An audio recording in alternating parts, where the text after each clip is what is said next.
it and what that means to the basic services that all of us access. One of the things in the government fiscal consolidation plan that the government is undertaking, that of expanding revenue mobilization, but also working towards reducing the budget deficit.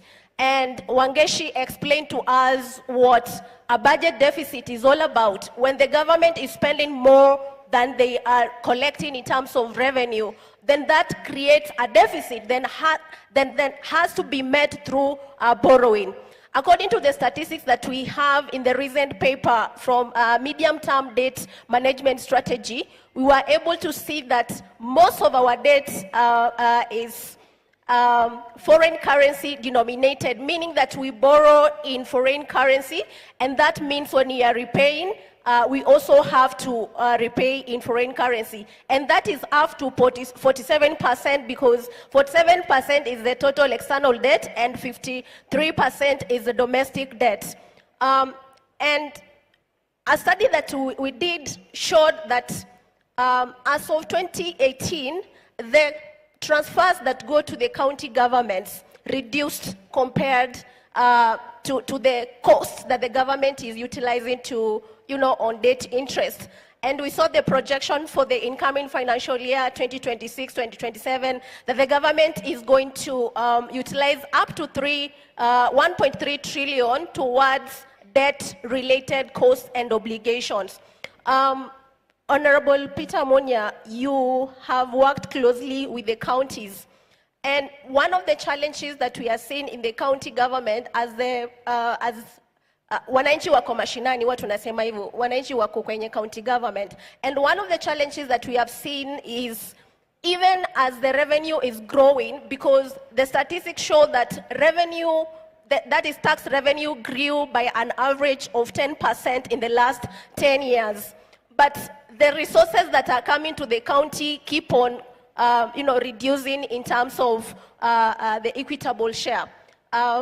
What would be your recommendations in terms of sustaining devolution and financing the essential services in the county governments?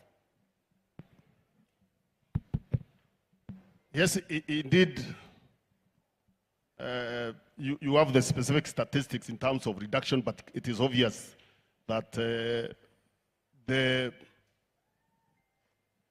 the revenue growth that has been taking place has not been reflecting in terms of revenue, even in terms of the revenues going to counties, even though the share of revenue has been increasing.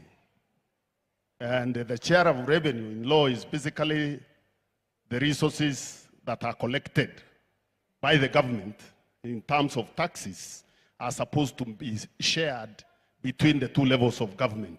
The revenue that is directly collected, not revenue, for example, that is collected by parastatus, which is meant for sustainability, is the revenue that is directly collected in terms of taxes. It's supposed to be shared, and there is a formula in terms of sharing where 15% minimum is supposed to go to the counties. 15% of the revenue collected in that year. Now, the biggest challenge with this, the reasons why it keeps increasing, but not consummate to what is going into the counties. One of the reasons, obviously, is when the debt increases, when you keep increasing the debt, you are reducing the share of revenue, because you are supposed to provide for the debt before you determine what you are sharing. So every time more money is borrowed at the national level, it is obvious that the county revenue will go down, because you are supposed to provide for debt servicing, and then you are supposed to provide for pensions and salaries, largely pensions, before you determine the share of revenue. So that's one factor. The other factor, of course, is that the national institutions that are supposed to ensure that counties get equitable share that they are supposed to get do not do their job, and sometimes they are in cahoots with the national government to deny counties the resources. And this largely, the responsibility largely lies with the Senate. It is the Senate that represents county interests at the national level. And when you are negotiating the formula for sharing revenue, every financial year, it is the Senate that is supposed to ensure. Because it can't start without Senate. It will originate from National Assembly or originate from the Senate. But eventually, both houses have to agree in terms of which money is going to the county. So when you see money going down, what it means is the foremost institution that is mandated to support the counties in terms of ensuring the equitable share goes down there is not doing its job. And thank you. Your guess is as good as mine in terms of why that is not happening. Thank you. Of course, the other Honorable point, just to finish, is that kindly, the counties themselves, as institutions, are supposed to lobby. They have a committee that is supposed to work. There is a summit that is supposed to sit to work with the national government to ensure they get, which is also not working at this moment. I will be coming back to you, regarding the issue of oversight. Asena, working with the community, when you hear that most of the resources are going towards debt servicing and more so the interest, as a community person, what concerns do you have? Thank you so much for that question. What happens and what should be noted is that these statistics and numbers and budget, we need to realize that there are lives behind those numbers. There are lives of persons with disability. There are lives of women. There are lives of youth. There are lives of children. There are lives of the elderly. And therefore, when these numbers come, when these documents come, they need to speak to the household level. They need to speak to the livelihood at the household level. They need to offer services. You cannot set a debt repayment as mandatory and you forget there is a child somewhere who would want to access an ECD which requires special needs attention. And that ECD must be functional with the teachers. You cannot set a debt repayment aside, which is mandatory, and you are forgetting that. There is a person with disability or a youth with disability who wants to access college. The college doesn't have a special needs interest teacher. We cannot allow that. If we want to improve the lives at the household, budgets must speak to the household level. Budgets must speak to people. There is a decision maker somewhere who was holding cabinet secretaries accountable by telling them, you are not showing the public what you are doing. The public does not want to see. They want to feel. They want to touch. They don't want to be shown, listen, this is what the government is doing. No, we want to feel, we want to touch, we want to breathe the warmth of what budgets are doing for us. Thank you so much, Asena. Thank you so much, Asena. My next question will be to Kip Koril. You spoke about zero-based budgeting as one of the approaches the government is undertaking as part of the reforms. We have also seen that part of the things that the government has introduced, especially this year, in the budget policy statement is introducing National Infrastructure Fund. I think all public participation was taking place in the previous weeks. And also, creation of Sovereign Wealth Fund and other reforms that are related to state-owned enterprises. With these reforms coming in place, do you see it as an opportunity for additional revenue for the government? And what would the government do to ensure there's transparency and accountability around those public financing instruments? Thank you. In 1 minute. Yes. So I would start with of course, the way what the issues of debt has been revolving. When you look at the last years, it has been more on transparency. Now it's taking a different shape. And also when you look at what Nyamai have just speak about on infrastructure fund and whether it will improve the situation. So in my view, I feel government is trying to take a shortcut. And the ideal situation, of course, would be first to reflect on the challenges that, of course, we are facing as a country, especially on that, and not to kind of just do like a shortcut, which in the long run, it might not address the debt issues. And of course, remember also this connects also to the livelihoods, which has also been mentioned. And a very good example is when we look at the SGR, which the first phase from Mombasa to Nairobi. We have been seeing that, and these are reports that are also available in the Parliament website. So we have been seeing that the operational cost is even higher than the return. Like there is nothing that we are getting as a result of that. Then it means also we are paying for the debt that we are not getting, like there is no return on investment on that, which is still going to affect the sectors.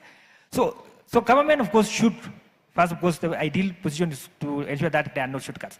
But we are saying that, of course, there have been good level of transparency, that there have been, over the last few years, transparency has been improving, which, especially on that, which is good. But the other side of accountability is an area that we really need to focus, even as citizens. Because remember, Kenya's budget cycle offers various opportunities for us to engage. It means, even as citizens, we really need to get into those spaces and be able to question, ask all those things, all the decisions that government is trying to make, whether they are taking in short term or in long term, because those decisions will eventually affect us in the long run. Even the decisions that are being made around domestic debt and the focus. Remember, we usually say that the maturity of domestic debt is short. So meaning when in the next few years, we might not be out of the situation that we are in right now if we don't take care of on that situation. And of course, zero-based budgeting could be a game changer if well implemented, not just being mentioned in the reports, because it does not yield any results. And when you see sectors, it's still incremental, like the budget for health or infrastructure is still going up, not probably being done the way it should be done in that line where they are saying that we need to really do a zero-based budgeting where they justify the projects that probably are not necessary to be done right now, probably should wait first for it so that we are able to get the services and all that. Thank you. Thank you so much, Kip Koril. Anchi, I'll be coming to you, but before that, allow me to acknowledge the presence of former CJ Maraga. Karibu sana. We are honored to have you in our conversation.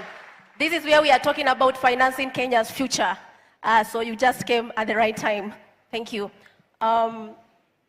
So just reflecting on back to my panel, just reflecting on the same question that Kip Koril has spoken about. I know TISA has been very vocal around social accountability. And also going back to the study, the people's audit that you did, one of the things that is coming out clearly is that as the public debt servicing cost is increasing, we are also seeing reduction in the disposable income in the pockets of the people. Especially in Kenya, where there is a lot of borrowing domestically that is taking almost 80%. Where does that leave businesses? If a young person who runs businesses and I want to access loan and I'm competing against the government, where does that leave small businesses that are run by young people and women? Yeah, thank you. So just building on what my fellow panelists has talked about, I know as young people, we are the majority in this population, just so you know. And I like that we have heard about, we talk about intergenerational injustice. Because like we've had, we are committing revenue we will be collecting in years to come to pay for debts we are taking now or that were taken way back. So I want you as a young people seated there, 13, 14, 15, think about, we are already budgeting for your taxes. For debts we took maybe 5 years ago, 2 years of debts we are going to take today. So if anything, you need to be very keen on that. And that is where the social accountability issue comes about, that we need to be involved as citizens, we need to be engaged as citizens in these decisions. And part of what we recommend in our paper, what is supposed to happen, of course, there are so many issues. We've talked about corruption, we've talked about the misuse of the funds, but one of the things that we have recommended is, I remember we said borrowing is not the issue is how we use the borrowed funds. So let us start from, can we use the borrowed funds in the right way? What are we using this debt for? Are they benefiting us? We've heard about thinking about the people. We need to put people in mind when we are budgeting, when we are borrowing. And so one of them is putting the money into good use. The next one is involving the citizen. And how do we involve the citizen? One, we have to provide that information. That information needs to be available. It needs to be, the government needs to be very transparent. At the moment, we have details missing of, how much have we borrowed, what are the interest rates, what are the conditions. Remember, even for you who go to Shylocks, you have terms. So some loan is attached to your title deed. Some I see people coming to your homes to, take your household items. What are the terms of these loans? So we have that information missing. And another thing we need to do is, can we have a true picture of our debt situation?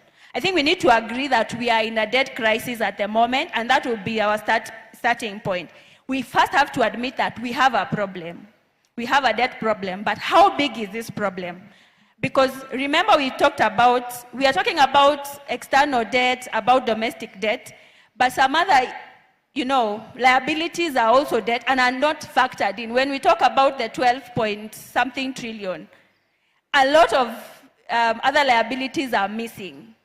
So the state-owned enterprises, the money that they owe is not captured in the amount of debt that we are talking about. The pending bills are not captured in the public debt we are talking about. So can we have a true picture of what amount of debt we owe so that we start solving our problem?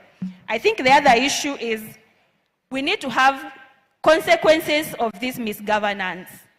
So Honorable Munya has spoken about corruption. So why do we let the corrupt people get away with it?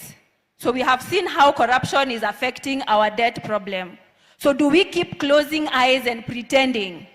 So we have corruption in 2018, they get away with it. 2024, they get away with it. And then we continue saying corruption is a problem. So what are the consequences of this misgovernance? So can we have a framework where we also have that? And I think lastly is to have, we said the public needs to be involved in that. Of course, it means a lot. We attend public participation forums, we give our input. How much of that is taken up? I hope for those of us who know, IMF has been around for a while. So we know what the IMF Fiscal Consolidation Program has done, the conditionalities and what they have translated into.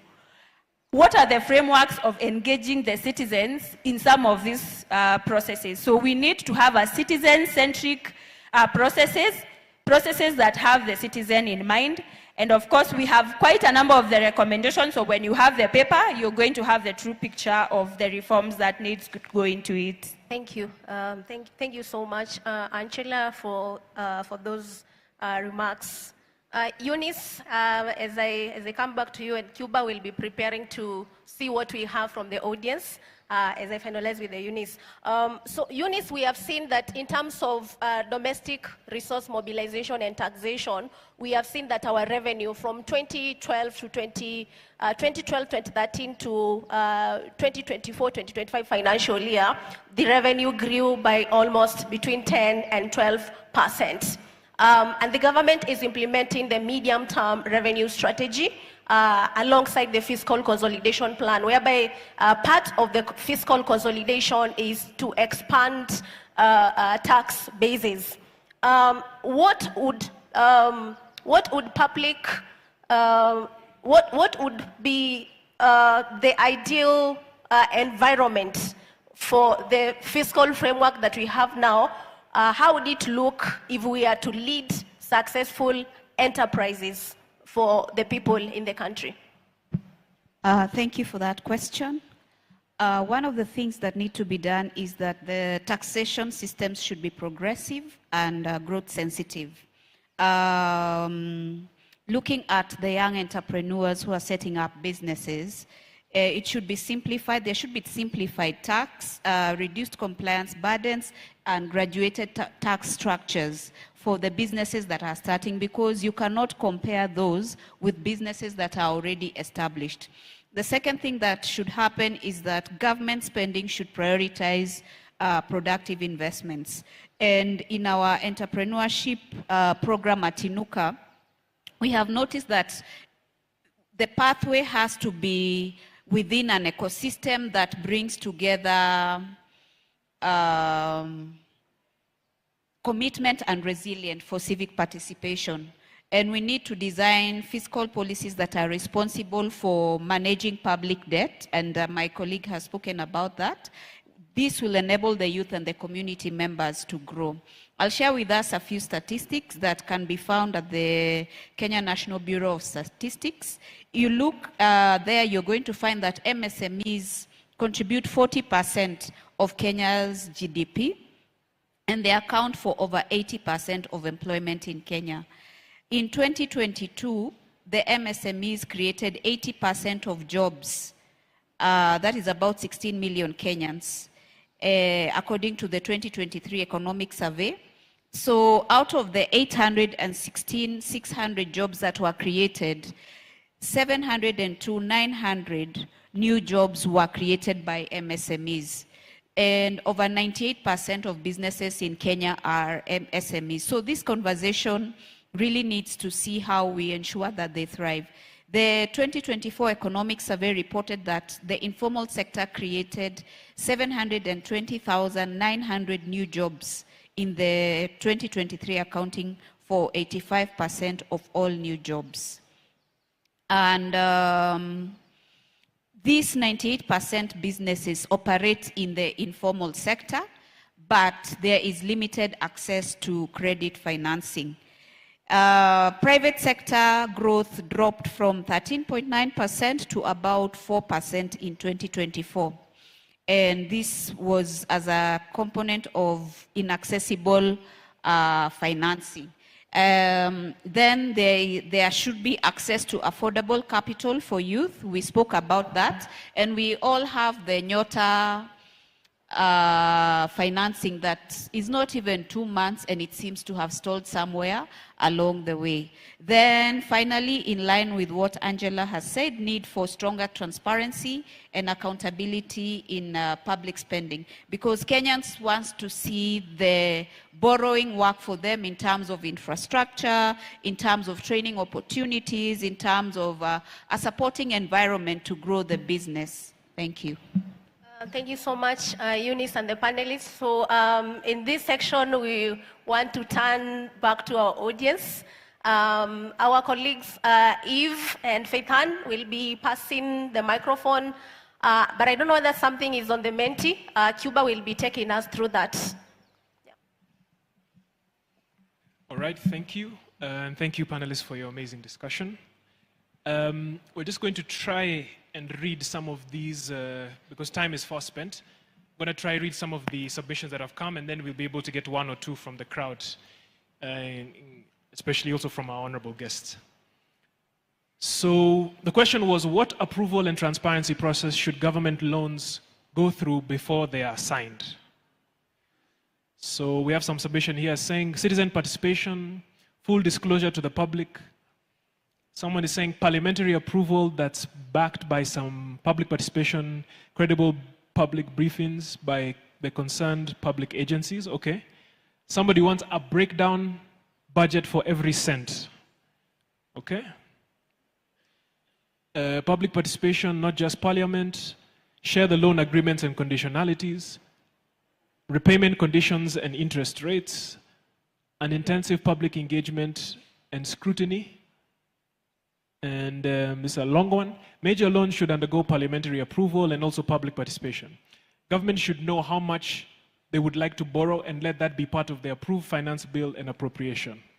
Very well put. So if you'd like to continue participating, you just go to menti.com, menti.com, and the code is written there as 89691216. So I think at this point we'll probably get some insight from the audience, starting with our former Chief Justice. We've been having a conversation about how to finance Kenya's future. And of course, next year is a very interesting year for this country. It's interesting also because the government that enters into power will have a regime during a period where we'll be renewing our development plan, right? Vision 2030 ends in 2030. So I'm curious about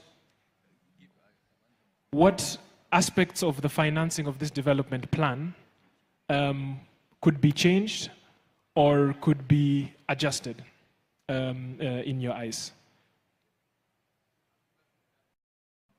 Okay, no problem. So that's your question. At least you can sit with it. Yes, there's a gentleman here in the front. We also want to hear from students, maybe one girl and one boy. And then, yes, okay. So we'll start with you, and then we'll move to you here. I'm Dungwa Inaina. I'm a fairly known person. I'm here in my capacity as a human rights defender and as well as representing Safina Party. One, I will only speak about 4 things and I will not elaborate. Number 1 is we need to ask ourselves a very basic question. What has been our structural change in our governance system post-2010 constitution? What has changed? And I know I have engaged this with Governor Munya when he was the governor for Meru for long. Because if you don't answer that question, you keep talking about bloated wage, all those things. I'll tell you this for free. The national government size post-2010 constitution, rather than shrinking, has actually expanded. So why would the national government be expanding when you have devolution? Yet the core functions like health, are devolved. Why is the national government expanding? First question. It's not a question. I'm putting you to start addressing the structural problem we have. Secondly, budget making. We have not been following the constitution in our budget making process. This is confirmed by none other than the controller of budget. And she has said this before the National Departmental Committee on Constitutional Implementation. And the members admitted. So if you are not following the constitution in budget making, so why are you complaining about the problem of debt? Because debt is a factor in the budget. Any borrowing you make must be in the budget. But has it been there? It's not. So that's the second point I'm making. The third point I'm making is about devolution. We are 13 years post rollout of devolution, and this year we are going to be 15 years to celebrate the promulgation of 2010 Constitution.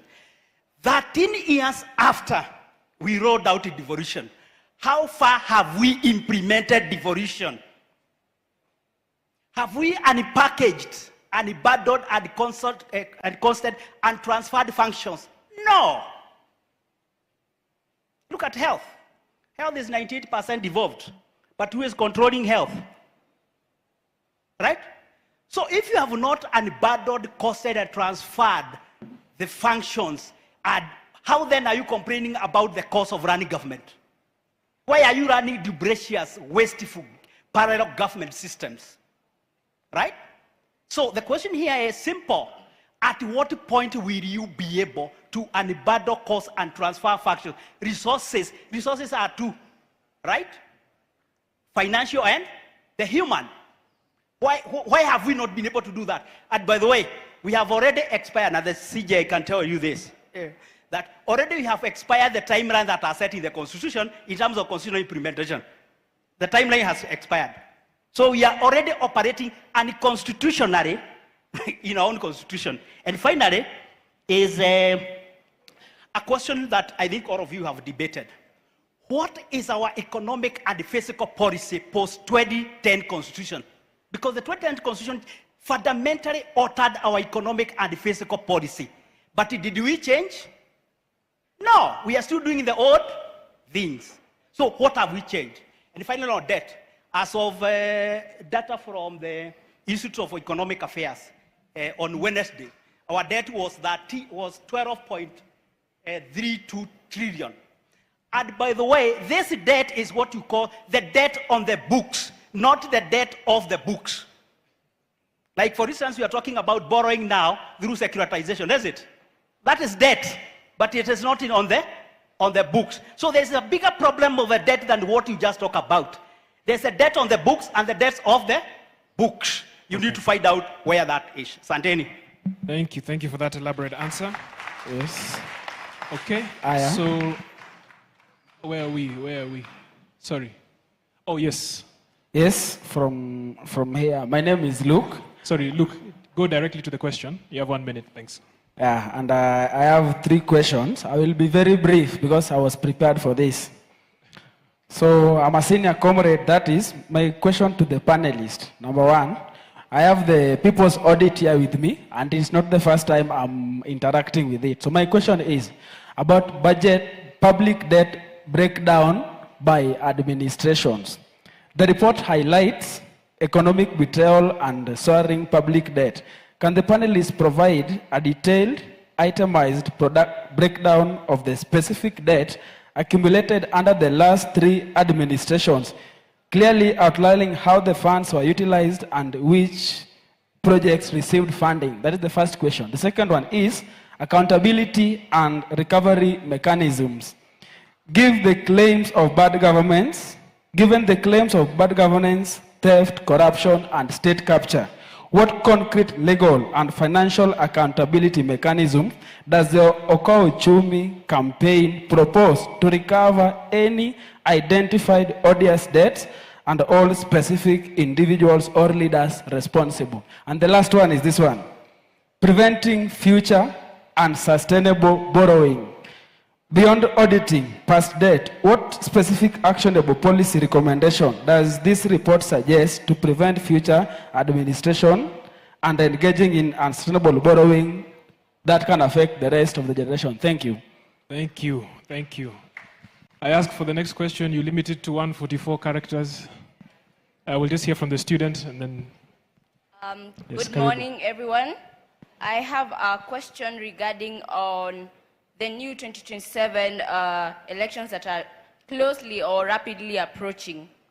My question mainly entails on the empowerment of the citizens and 2023 vision on regarding budgeting and debt that we as the people will pay. My question was, if we as the people, we elect a new government, and mainly we are supporting on our youths now taking over the seats that are going to be in the 2027. We need to empower our youths.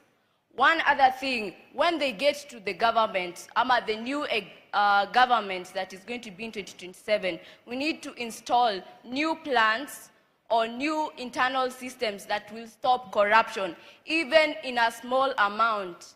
Because we as the people are suffering, we are paying, we are having high cost of living. we need to install new internal systems on reducing and stopping corruption in Kenya.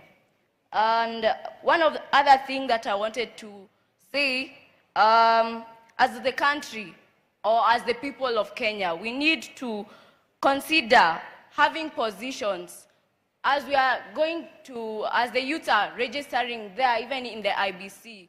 One person in the panel mainly stated on, are we looking on the leaders that we are voting for? What are they going to do in 2027? Do we know that, are we assured maybe they will do something when they get to the seats? Are we really sure? So when we are choosing for the leaders, kindly focus on our people, focus on your future, and focus on the country Kenya, on its future and taxation. Thank you. Very well put, very, very eloquent. So we'll have one more. Is another student? Yes, a young man. We'll have one more and then... Okay, good morning. Morning. Yes, my name is Manuel from Sedo. Yes, and I had a question about the rate of deduction in the next year. My first question is that we as Kenyans, the people who budget the budget of Kenya, they normally budget for those people who are capable of doing it. But in the slums, normally people suffer for getting that earning when to pay the student or a learner in school and find food, and yet you are busy putting the high rate of taxation in school. We are putting the school fees highly, and which led to pupils not to be attentive when they find their parents are really stressed on those issues. Thank you. Thank you. Very straight to the point. So at this point, we'll take, I think, former CJ, Maraga, and then maybe that'll be the last one. Yeah. Okay. Thank you very much. Thank you very much, moderator, for the opportunity. First of all, I want to express my pleasure to be with you here. Sorry, Honorable Munya, my friend, I missed your presentation and others, but I believe that the spirit of the discussion today is how we can find solutions to our problems. Kenya is a constitutional democracy. A constitutional democracy that is supposed to be governed by the Constitution. The financing of our future, the running of our affairs, all are provided for in our Constitution. And of course, the Public Finance Management Act and other acts that were enacted to implement the Constitution. All that is needed to deal with our finances is fiscal discipline. Fiscal discipline. And this is lacking. And I can't see any time we will really come back and say, yes, we need to have fiscal discipline. The reason is that Kenya, though a constitutional democracy, as I have said, and though we have one of the best constitutions in the world, we have come up with the systems, a system that is extractive. The leaders go to a leadership position with the first priority being personal gain. As a result of that, they will not want to be controlled. They do not want to have fiscal discipline because that will, inhibit what they want to do so that they can benefit most. So as a result, we have that challenge where anybody coming to government would want to implement, cherry-pick the provisions of the Constitution to implement with the main objective of being able to loot as much as possible from the system for personal gain. So as a result, we have a constitution which is not being implemented. As the lawyers will tell you, we have a constitution with no constitutionalism. And that is the problem. To be able to deal with the problems we have, including financial discipline, we need to seriously implement our constitution. We cannot do that unless we have accountable leaders. Leaders who are listening to what the people are saying and seeking to implement their views. The Constitution talks a lot about public participation.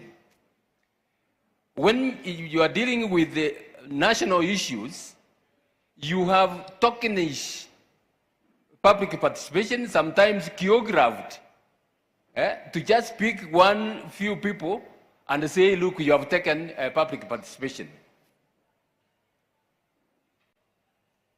Then, because of that, you get the leadership, particularly in the executive, that come up with the policies that muscle the institutions that are there in the Constitution. And as a result, accountability is zero. So the projects, the provisions that they implement are provisions, and you will see that is the trend now. You will see that they are seeking to implement provisions, or the policies are geared to having projects. Projects that you are told, look, we are building roads for you. We are building stadiums for you. We are doing this for you. We need all those facilities. But at what cost? If you're going to have a road that is supposed to cost 100 million shillings, for instance, and it is costing 3, 4, 5 times that, and you're being told, look, we are doing this for you, then we should ask ourselves what we're doing. As I said, it is total lack of accountability. It's total lack of accountability. My view is, let's go back to the Constitution. Let's demand that leaders comply with the Constitution. Leaders comply with the letter and the spirit of the Constitution. Yesterday we saw the passing of an act of parliament giving power to a company or a corporation to run a huge sum of money on behalf of the government. With no system of, they have completely sidetracked the constitutional guardrails, where we know it that for any money to be expended, Parliament has to authorize it. For any money to be that is expended, the Auditor General has to audit it and come up with a report on whether or not the Constitution is being followed.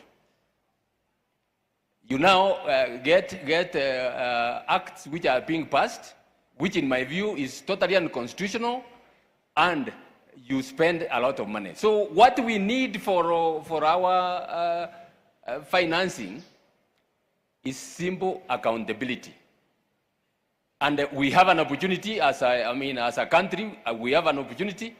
In my view, 2027 is going to be a critical moment in the history of this country. We don't get it right. In my view, the consequences are dire. The consequences are dire. We have reached that critical juncture in a nation that you either make or break. The cost of living, the youth unemployment, the rest of populace in the country is yearning for fundamental change. It is not going to be, we are not going to have cosmetic change and say, look, we are changing. Unless we all seriously put our heads together and say, this must not go on, as a country, we are going to break up. We are going to break up. As a leader of the United Green Movement and a presidential flag bearer in 2027, my view is, let's go back to the Constitution.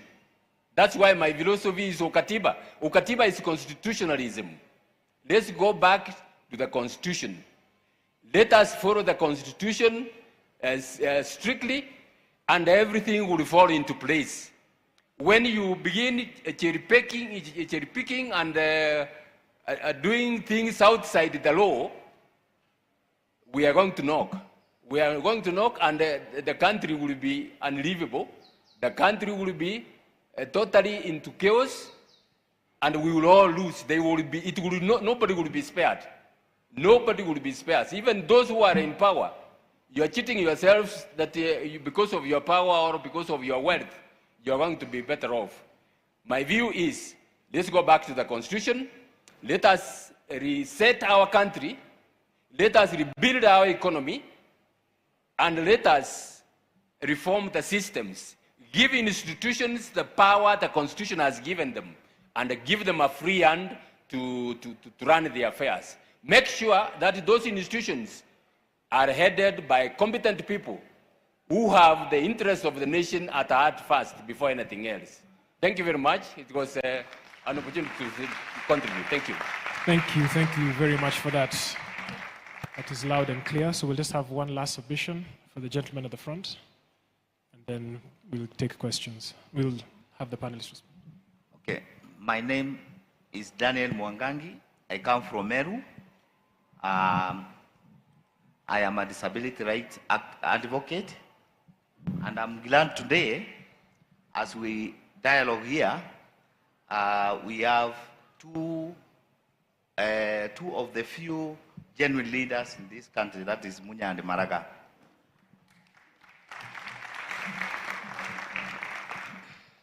Fellow Kenyans, as we dialogue here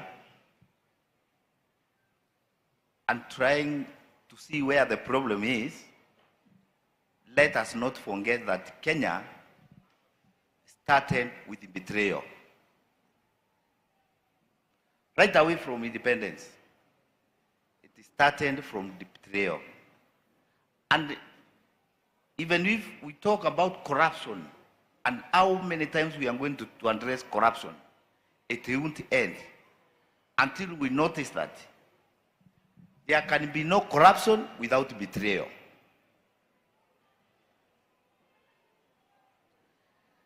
The people who took the mantle of Kenya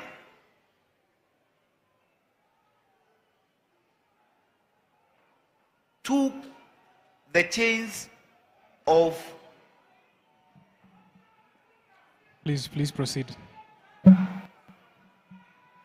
You can continue.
say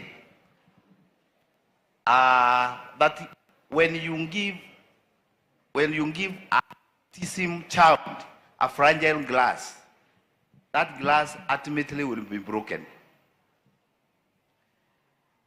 What I mean is that the buck stops with us Kenyans.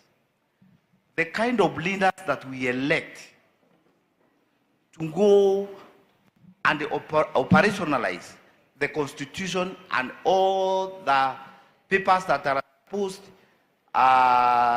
to give effect to what has been legislated are people who are corrupt and are traitors. And you know what, Kenyans? A traitor is the fullest feared on earth.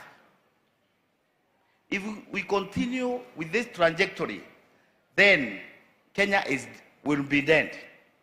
Although Kenya is not dead, what is required of us is to awaken our people.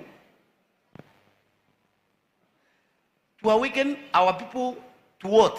To awaken our people to redeem this country. This country is lost. Let us redeem this country, Kenyans. And my philosophy is that we redeem this country at what cost? We must be able to go an extra cost so that we redeem our country. It is not a matter of the courts will judge the people who are stealing. It is us to redeem ourselves. Are we genuine Kenyans? As we vote, are we genuine Kenyans? Please wind up. Thank you. So we take this opportunity to give our panelists a minute or so to respond to the questions that have been raised from the audience. So our panelists, part of the question that has been raised, I think the first person who asked the question was around the current debt stock. We have the session paper. It has information on the debt trends from 2012-2013 financial year to the projected debt for 2026-2027 financial year. You can also find that information on the National Treasury website on the debt report and other documents. So that information is already available. So there was also the question of the question that we got from the students. So I think we are going to be giving the panelists at least a minute, maximum a minute, to just respond to the question that you got. And I'll start with Honorable Peter Munya. Well, most of the comments made were really comments, not necessarily questions. But I want to agree with whoever is saying that there is some big gap in terms of the implementation of the Constitution, and that is that explains to us that constitutions without quality of leaders that are committed to implementing them are as good as they are in the paper, because it is people who give life to constitutions. All laws are given life by the people. So the responsibility of electing good leaders, as students, one of the students here explained, is really paramount. And it is sad that we have even our students, they themselves coming up that there is a problem with funding of our education. We thought we had reached a stage where the issue of affordability of education was sorted once and for all. That's what we thought. Now we've gone back to pre-Kibaki days, where parents, poor families, can no longer rely on the government to have their children climb the social ladder through an opportunity they are given by education. It's a very sad moment for our country. The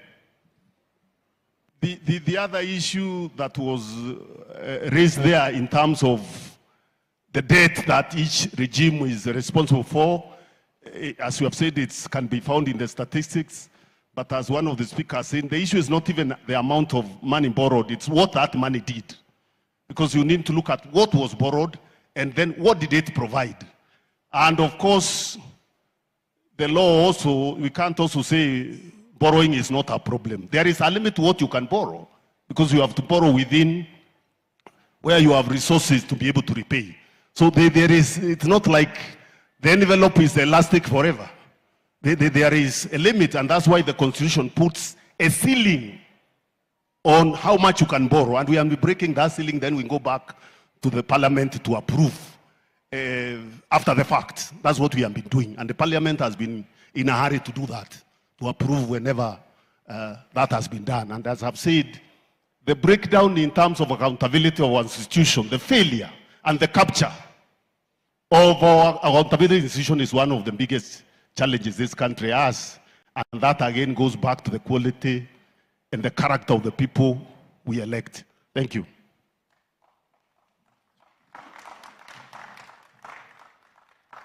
Thank you so much. For me, what I would say is that a great economy must ultimately translate and be felt by the citizen who is at the grassroots. A great economy, its impact should be felt by a student from the urban slums who is right now, he has spoken here and he has said he is feeling the heavy impact that is very negative.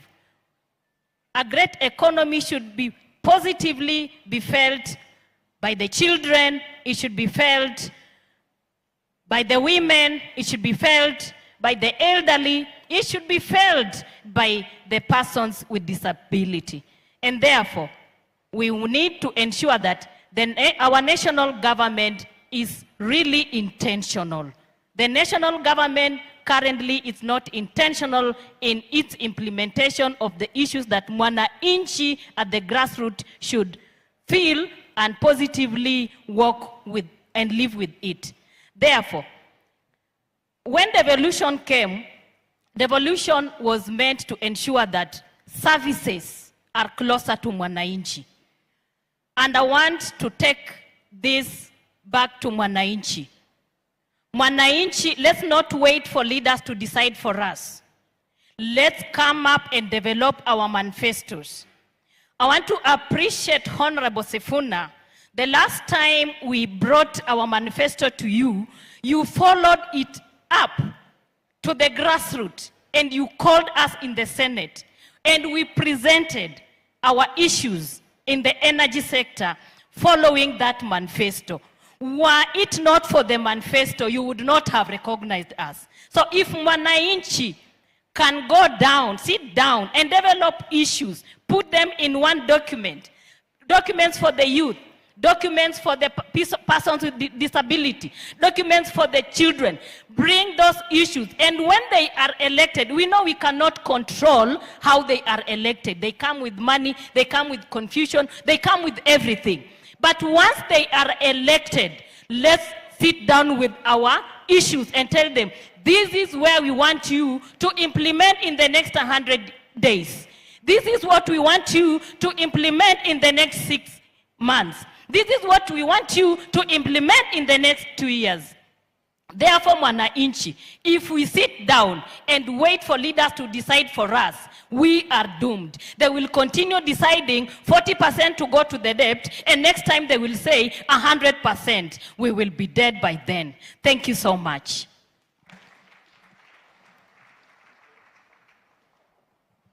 So I'll just respond to a few things.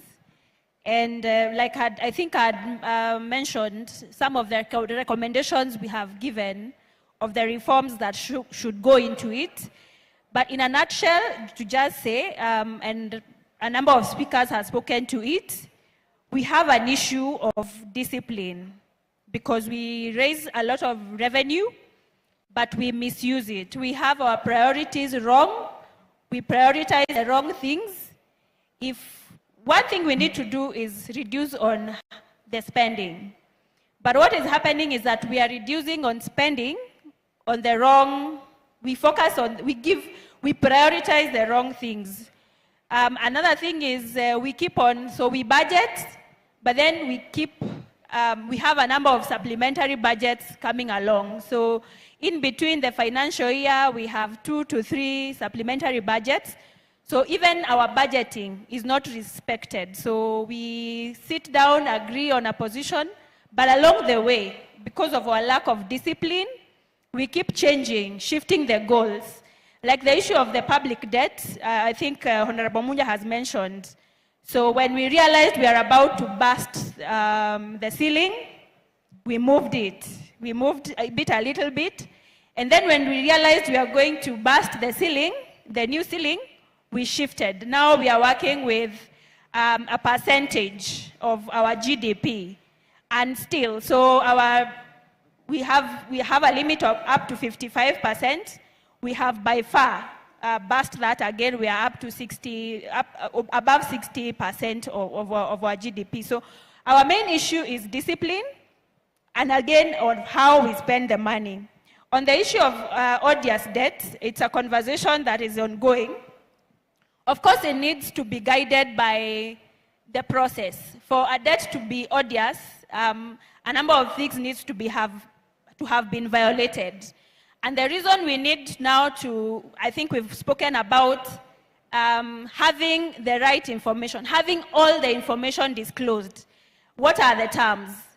What was the process? Was it approved? So we need to have access to all that information so that we are able to have a clear position of saying, so this debt is odious because it was not used for the right purpose, it was not approved, the interest rates went beyond the recommended. So that is why in our recommendation, we first need to have all that information availed so that we are also able to correctly get the right position of our debt. And I think lastly, oversight is a big problem, and we've spoken about it. And it is also informed about the capture. So we have systems in place to give oversight, but over and over we have capture. We have the executive capturing, Parliament. We have seen the Auditor General keeps producing very good reports, very good recommendations, but do we have follow-ups? Are those recommendations implemented? So those are the issues we need to address for us to get the solution. But over and above all that, we have mentioned it's a governance issue. So the leaders we put in position, the leaders we elect, will in a very big way determine the way we solve our issues. Of course, the debt problem at this point is not something we can wake up one day and say, we stop borrowing. We will have to go. Debt is a very multifaceted issue. We have seen its corruption. There are so many other issues involved. But we also need to ensure that we have the right leaders in office so that they are able to, because we have a very good constitutions. We have, for example, in our public finance, we have the Article 201, we have PFM Act, but are they adhered to? So we have it's a very multifaceted problem, but the root of it is governance and the leaders we put in place. And of course, our involvement as citizens. What part do we play? So we can't also sit down and wait for them to do whatever they want. So what are we doing about it? We are in the era of technology, for instance. So we have very many young people in the room. So can we get innovative ways of, for example, we have a lot of information coming from Treasury, from Parliament, so can we get that data consolidated somewhere that can help us also have a true picture of what we are dealing with? So everyone has a role to play, but we really need to be proactive on how we go about it. Thank you. And I like the question that were asked by the audience. And what came to my mind was, so debt is a problem, but it's not an entire problem. Like, it's not the only problem, because you could hear questions around devolution. I like that Senator Sevuna is here. Of course, he will be able to respond to some. And the question that was asked around our debt, like what we borrow, how is it, what's the life cycle, how it is approved, who approves? I also like that the Senator will probably should probably answer such a question. On the devolution and the functions. So about the 13 years or over 13 years later, that we're still struggling to to see what should go to devolution, like how much should go to fund the counties and the services that are over there.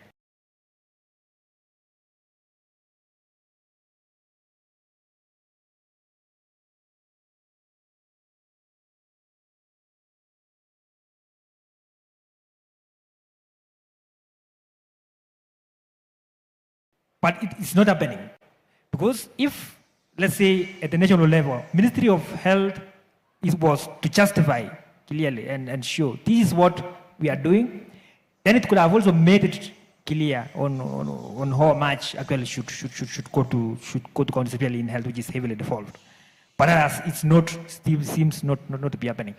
But then it also takes me back to what has been done so far, especially on transfer of those functions. Because when you talk about what GTRC, the Governmental Relations Technical Committee, has done, because they have been able to unbundle the functions and some have been costed. But recently we realized that that process has been stalled somewhere or it was recalled. So it means our oversight body, like the National Assembly and Senate, has a role there to ensure that that process continue so that it can address and devolutionize able people to get their rights here. But then when you see the coming financial year, the 2026-2027 financial year, what is projected? So counties, of course, will just be getting a very small additional allocation, kind of, like about 5 billion.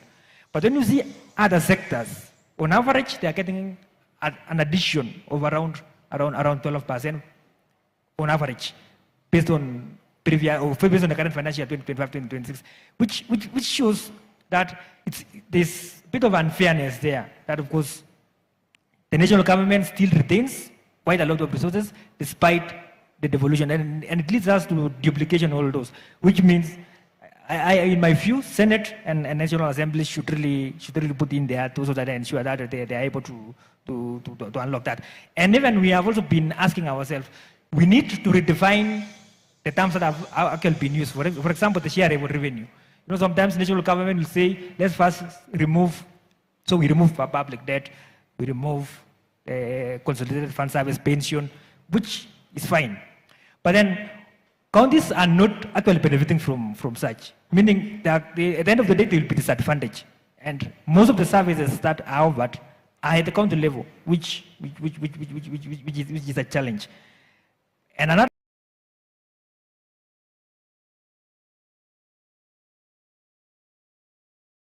question that we have been grappling with. Sorry, final point. The parliament listens. So it's a question also that we also need to continue. Although they are giving us spaces to participate, but they listen and actualize what we are raising. Thank you. Thanks.